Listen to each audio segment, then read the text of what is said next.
जर तुम्हाला आयुष्यात सुखी, समाधानी आणि सक्सेसफुल व्हायचं असेल, तर तुमच्या आयुष्यात या 4 ते 5 गोष्टी ह्या असायलाच हव्यात. त्या कोणत्या तेच आपण बघणार आहे. चला तर व्हिडिओला सुरुवात करू. पहिली गोष्ट म्हणजे नंबर 1, चेहऱ्यावर एक छान स्माईल असावी. ज्यांचा चेहरा नेहमी प्रसन्न, आनंदी असतो, त्यांचा चेहरा किंवा ते सर्वांचे मन जिंकतात, सर्वांना हवेसे वाटतात. मग चेहरा आनंदी, प्रसन्न ठेवायचे म्हणजे काय करायचे? मेकअप करायचा, महागडी क्रीम लावायची? छे हो, एवढं करायची काहीच गरज नाही. फक्त चेहऱ्यावर एक छान स्माईल असली तरी तुम्ही सुंदर दिसू शकता. जर तुमच्या चेहऱ्यावर छान स्माईल असेल तर तुम्हाला कसल्याही मेकअपची किंवा महागड्या क्रीमची गरज नाही. एक स्माईलच तुमची सगळी कामे सोपी करू शकते. त्यामुळे सक्सेस होण्यासाठी किंवा तुम्हाला जर एखाद्या कामात यश हवे असेल तर ते काम तुम्ही फक्त एक स्माईल देऊन, चेहऱ्यावर स्माईल आणून सहज पूर्ण करू शकता. साधं उदाहरण घ्यायचं म्हटलं तर आपण समजा एखाद्या कार्यक्रमात गेलो किंवा एखाद्या नवीन ठिकाणी गेलो तर आपण आधी कोणाशी बोलतो किंवा कोणाबरोबर लवकर मिक्स होतो. जर जो आपल्याला बघता क्षणी छान स्माईल देतो, ज्याच्या चेहऱ्यावर छान स्माईल असते, त्याच्याकडेच आपण जातो आणि त्याच्याशीच बोलतो. का तर आपल्याला वाटते की हा माणूस किंवा जी कोणी व्यक्ती आहे ती घमंडी दिसत नाही. आणि या उलट जर एखादी व्यक्ती खूप गंभीर असेल तर आपण त्याच्याकडे बघतही नाही किंवा त्या व्यक्तीकडे जात नाही. तुम्ही बघा, ज्यांच्या चेहऱ्यावर स्माईल नसते किंवा ते खूप गंभीर असतात, ते आपल्याला असे वाटतात की खूप गर्विष्ठ आहेत किंवा खूप कठोर आहेत. त्यामुळे चेहऱ्यावर जर स्माईल असेल तर त्या चेहऱ्यावरच्या स्माईलवरनंच आपला स्वभाव कळतो. त्यामुळे जर तुम्हाला माणसे जोडायची असतील किंवा तुमची कामे सोपे करायची असतील तर चेहऱ्यावर एक छान स्माईल ही नेहमी ठेवली पाहिजे. नंबर 2, खरे आणि स्पष्ट बोलता आले पाहिजे. हे खूप महत्त्वाचे आहे की आपल्याला खरे आणि स्पष्ट बोलता आले पाहिजे, पण तेही कोणाचे मन न दुखवता. म्हणजेच एखाद्याला सांगायचे आहे की हा रंग तुझ्यावर छान दिसत नाही, पण आपण जर डायरेक्ट तिला सांगितले की हा रंग तुझ्यावर खूप खराब दिसतो किंवा हा रंग तुला अजिबात चांगला दिसत नाही, तर ती व्यक्ती दुखावली जाईल किंवा तिला राग येईल, चिडेल आणि ती आपल्याबरोबर बोलणारही नाही. तसे न सांगता हा रंग पण तुझ्यावर छान दिसतो, पण त्याऐवजी तू जर ह्या कलरचा ड्रेस घातला ना तर एकच नंबर दिसशील. मग तू हा रंगाचा ड्रेस घाल ना प्लीज, किंवा हा रंग तुझ्यावर खूपच छान दिसेल, असे जर सांगितले तर त्या व्यक्तीला वाईटही वाटणार नाही आणि आपण जे आपल्याला काही सांगायचे होते तेही आपल्याला सांगता येईल. अशा प्रकारे एखाद्या व्यक्तीला वाईट न वाटता आपल्याला एखादी गोष्ट स्पष्टपणे मांडता आली पाहिजे.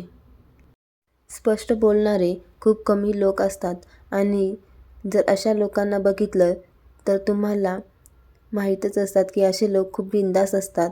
त्यांच्या मनात काही नसतं, ते स्पष्ट बोलून दाखवतात. आणि ह्या उलट जर तुम्हाला स्पष्ट बोलता येत नसेल तर बऱ्याच वेळा तुम्हाला बऱ्याच गोष्टी सहन कराव्या लागतात किंवा आपल्या इच्छासुद्धा माराव्या लागतात. त्यामुळे आपल्याला किंवा समाजात स्पष्ट बोलता आलं पाहिजे. आपले मत हे स्पष्ट मांडता आले पाहिजे. जर आपले विचार किंवा आपले म्हणणं स्पष्ट मांडता येत नसेल, आपल्या मनातल्या गोष्टी जर मनातच राहत असतील तर त्यापासूनसुद्धा आपल्याला बरेच आजार होतात. उदाहरणार्थ थायरॉईड, ब्लड प्रेशर यासारखे बरेच आजार आपल्याला होतात. त्यामुळे आपल्या मनात जे काही असेल ते आपल्याला स्पष्ट आणि सुटसुटीत शब्दात समोरच्या व्यक्तीसमोर आपले मत मांडता आले पाहिजे. नंबर 3, वेळेला महत्त्व दिलं पाहिजे. आता हे तर सगळ्यांनाच माहीत आहे किंवा आपल्याला लहानपणापासूनच शिकवलं जातं किंवा सांगितलं जातं की टाईम इज मनी. पण आपल्याला मनी म्हणजे पैशाची महत्त्व कळतं, पण टाईमचं महत्त्व माहीत असूनही आपण त्याची कदर करत नाही. अहो, गेलेला पैसा, प्रॉपर्टी मिळवता येते, पण एकदा गेलेली वेळ परत काही केलं तरी मिळत नाही. ज्या व्यक्तीला या आयुष्यात टायमांचं महत्त्व किंवा टाईमचं महत्त्व कळतं, तीच व्यक्ती आयुष्यात काहीतरी करू शकते. आज आपण बघतो मोठी श्रीमंत लोकं किंवा जे सक्सेसफुल झालेले आहेत, जे तिथे आहेत ते त्यांच्या पैशामुळे तर आहेतच, पण ते आधी त्यांच्या वेळेला महत्त्व देतात आणि त्यांना वेळेचं महत्त्व माहीत आहे. ते वेळेची कदर करतात, त्यामुळे ते आज तिथे आहेत. म्हणूनच ते आज तिथे आहेत व जगावर राज्य करत आहेत. त्यामुळे यशाच्या गुरुकिल्लीमध्ये किंवा जर तुम्हाला सक्सेसफुल व्हायचं असेल किंवा आयुष्यात काहीतरी करायचं असेल तर टायमिंग किंवा वेळेला खूप महत्त्व दिले पाहिजे. नंबर 4, सकारात्मक बोलता आले पाहिजे किंवा सकारात्मक विचार करता आला पाहिजे. बऱ्याच लोकांना सवय असते की एखादी गोष्ट करायची म्हटलं की आधी त्या गोष्टीतल्या चुका काढायच्या, त्याबद्दल वाईट विचार करायचा की हे असंच होणार, त्यातून काय फायदा होणार, आता माझं काही खरं नाही, मी आता काय करू, किंवा जे काय बोलायचं आहे ते नकारात्मक विचार करूनच बोलायचं. डोक्यात नेहमी काहीतरी वाईट विचार चालू असतात आणि हे वाईट विचार दुसऱ्यांबद्दलच असतात असे नाही, तर स्वतःबद्दल किंवा स्वतःच्या कामाबद्दल, स्वतःच्या बिझनेसबद्दल किंवा स्वतःच्या हेल्थबद्दलसुद्धा ते नेहमीच नकारात्मक वाईट विचार करत असतात. मग याने काय होतं, जितका आपण वाईट विचार किंवा नकारात्मक विचार करू तितका आपल्या जीवनावर त्याचा वाईट परिणाम होतो, आपल्या तब्येतीवर त्याचा वाईट परिणाम होतो.